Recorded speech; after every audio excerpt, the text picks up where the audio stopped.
Vítajte pri ďalšom pokračovaní audiovizuálnych podcastov Impuls zo Špitálskej pozadí a zákulisie Fakultnej nemocnice Nitra, ale ešte predtým, než sa tam presunieme do tohto nášho zdravotníckeho zariadenia, poďakujeme Gymnáziu Cyrila a Metoda. Vďaka nim sa nachádzame v tomto perfektnom štúdiu a vďaka nim mám šancu v tom štúdiu privítať primára oddelenia plastickej chirurgie, pána doktora Petra Bakoša. Dobrý Vítajte. Deň. Ďakujem za pozvanie. Nemáte vôbec zač. Veľmi sa teším, že tu sedíte. Ste jeden z mojich obľúbených lekárov, vám poviem úprimne.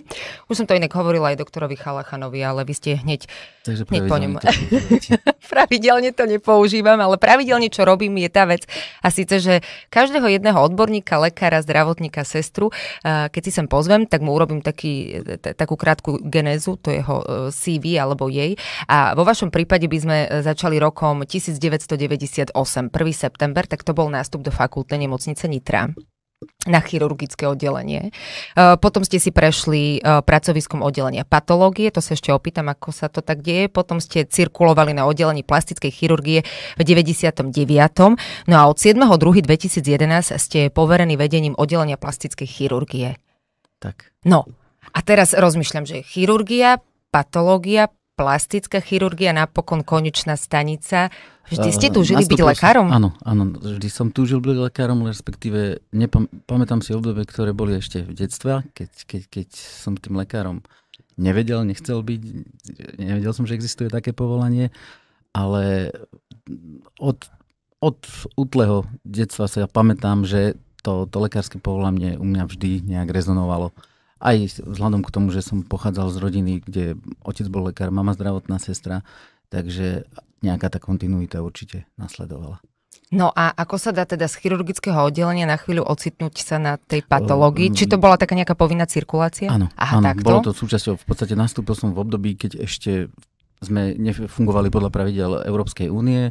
To znamená, lekár, ktorý nastúpil na chirurgické pracovisko, musel mať atestáciu, hovorilo sa tomu, prvého stupňa, ktorá trvala 5 rokov a po týchto 5 rokoch vlastne v rámci týchto 5 rokov jedna z cirkulácií bola aj na patologickom oddelení. Pán primár, poďme tak trošku búrať mýty, lebo mám pocit, že ľudia majú pocit, že plastici pichajú botox a zväčšujú prsia. A ono tomu tak až úplne nie je. Tak poďme predstaviť to pracovisko oddelenia plastickej chirurgie Fakultnej nemocnice Nitra. Tak začnem odzadu. Tá estetika alebo tá estetická medicína je, dá sa povedať, len časťou tej plastickej chirurgie. Plastická rekonštrukčná chirurgia je vysoko špecializovaný medicínsky odbor, ktorý sa zaoberá diagnostikou, liečbou, výskumom, prevenciou ochorení, ktoré postihujú napríklad defekty kože, defekty podkožného tkaniva, ochorenia ruky, pričom sa hovorí napríklad o poraneniach šliach, poranení nervov.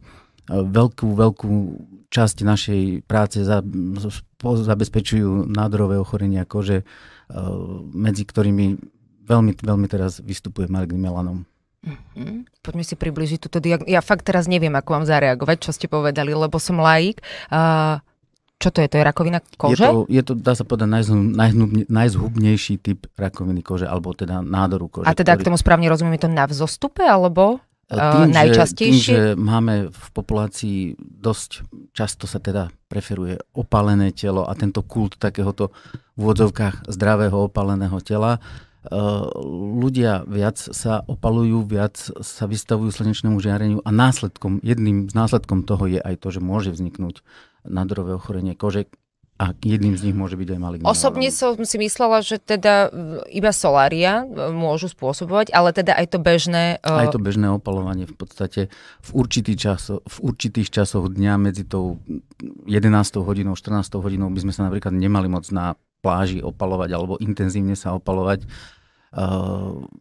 Tak nie je to mýtus, áno? Čiže ani s 50-kou plus nie je toto riešenie? Poskytuje to ochranu, ale ak chcete dosiahnuť účinnú úroveň ochrany, museli by ste sa veľmi nahrubo natrieť a dostatočne včas to nechať vsiaknúť, aby poskytlo ochranu. To už potom ja hovorím, že lepšie je plávacie tričko, ktoré není toľko chemikálie na vašom tele. Lebo mám aj ja vo svojom okolí ženy, ktoré mi hovoria, že ale veď to mi iba tak trochu možno zostarne koža a slnko je proste liek a nie je to problém a tak sa to bagatelizuje trochu. Maligný melanom bol jednoznačne dokázaný, že vplyv UV žiarenia spôsobuje genetickú deformáciu buniek a následkom čoho môže byť vznik maligného melanomu. Aj ostatné typy nádorov kože, napríklad bazocelulárny karcinom, má tiež vplyv, tiež na jeho rast má vplyv slnečné žiarenie, ale pri tom malignom melanome to bolo jednoznačne dokázané, okrem iných faktorov. Samozrejme. Ale tá postupnosť, ak tomu správne rozumiem, asi nie je taká, že prichádzam ako na prvé miesto k vám do ambulancie plastickej chirurgie.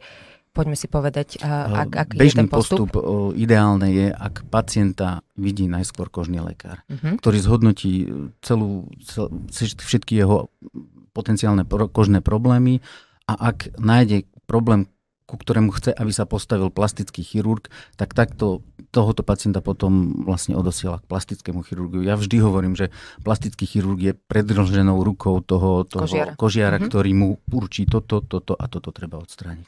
A aké sú možno nejaké najnovšie, či už trendy alebo techniky v rámci plastickej chirurgie? Neviem, či sa to dá jednoznačne na to nejakým spôsobom odpovedať? Plastická chirurgia je, dá sa povedať, relatívne mladý odbor. Vždy v medicíne sa pokrok zaznamenával po vojnách. Pretože vojna vždy znamenala extrémny výskum a potrebu, požiadavku na liečenie chorých pacientov alebo nových typov poranení, ochorení. A takisto aj plastická chirurgia vznikala vlastne v koncom minulého 19.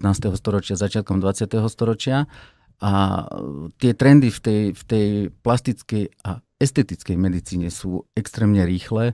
Ak hovorím o estetickej medicíne, tu sa bavíme niekedy o mesiacoch, ako prichádzajú nové postupy do praxe a častokrát ešte ani nestihneme zachytiť všetky ich efekty a už riešime aj negatívne, alebo je už niečo aj nové. Takže takým posledným, čo by som povedal, boomom v plastickej chirurgii rekonštrukčnej, ale aj estetickej, môžeme povedať transplantáciu tukových buniek, kedy sa prenášajú tukové bunky z tela pacienta z jednej časti, kde ich je dostatok alebo nadbytok, do časti, kde sú potrebné.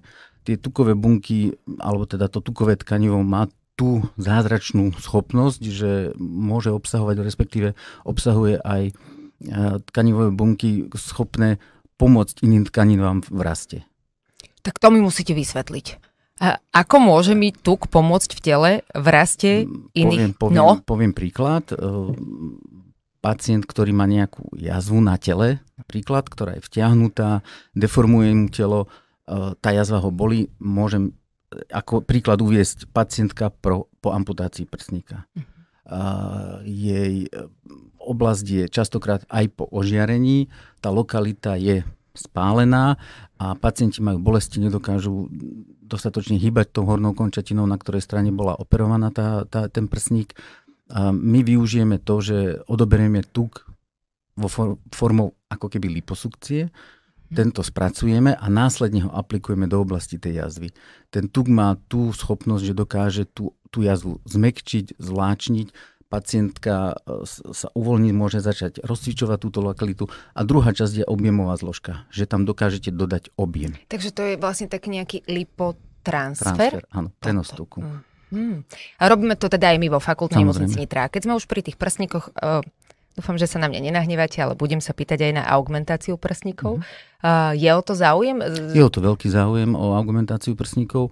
Je to výkon, ktorý prebieha v celkovej narkóze. Pacient musí absolvovať predoperačné vyšetrenia a po dôkladnej konzultácii s lekárom, kedy sa vyberie v podstate forma implantátu, tie sa rozdeľujú na dva základné typy, okrúhle a anatomické, možnosť prístupu, či sa vkladá pod prsníkovou vrihou, okolo bradávky alebo ešte niektoré iné postupy sú, a aj kam sa umiestňuje, lebo môže sa umiestniť pod sval alebo pod prsnú žľazu.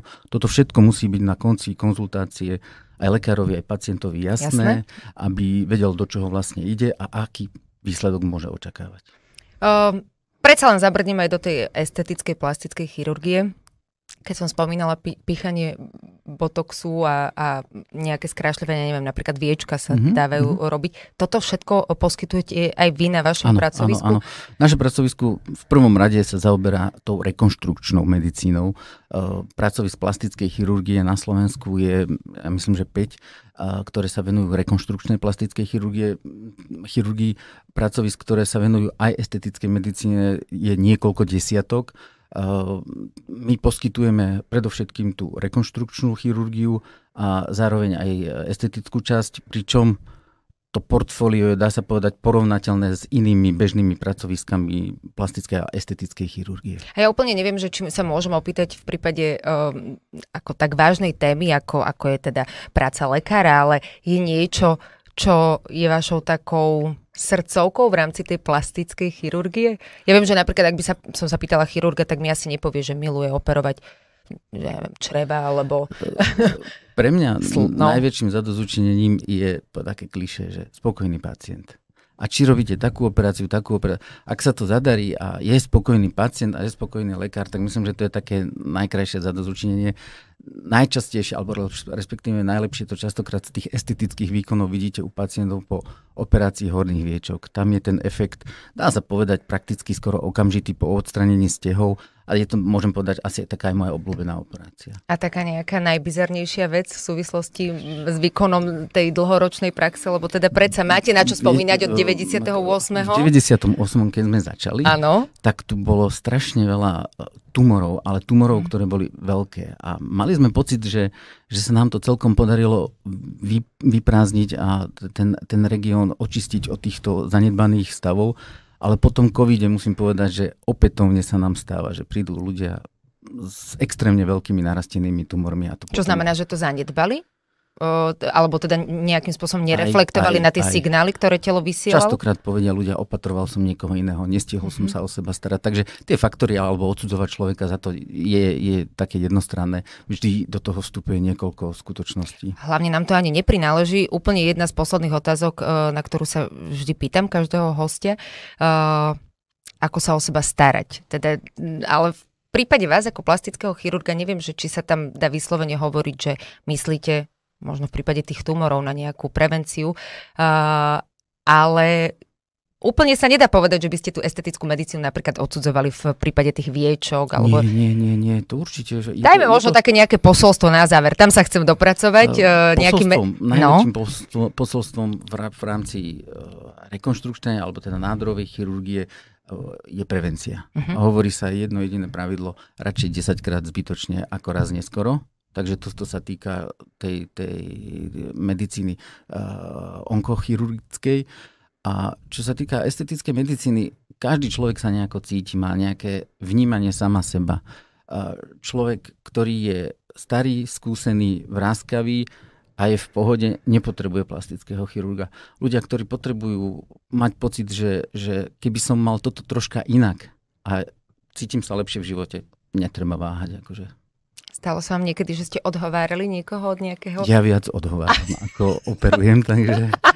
To som chcela na záver počuť, ale nie, žartujem. Veľká vďaka, že ste si našli čas. Rozprávala som sa s primárom oddelenia plastickej chirurgie s pánom doktorom Petrom Bakošom. Ak ste si nestihli poznačiť čokoľvek, čo povedal pán primár, alebo by ste si to chceli ešte raz celé prehrať, pokojne môžete YouTube a Spotify, tam nájdete Impuls zo špitálskej audiovizuálny podcast Fakultnej nemocnice Nitra. Veľká vďaka ešte raz, všetko dobré. Dovidenia. Ďakujem za pozvanie.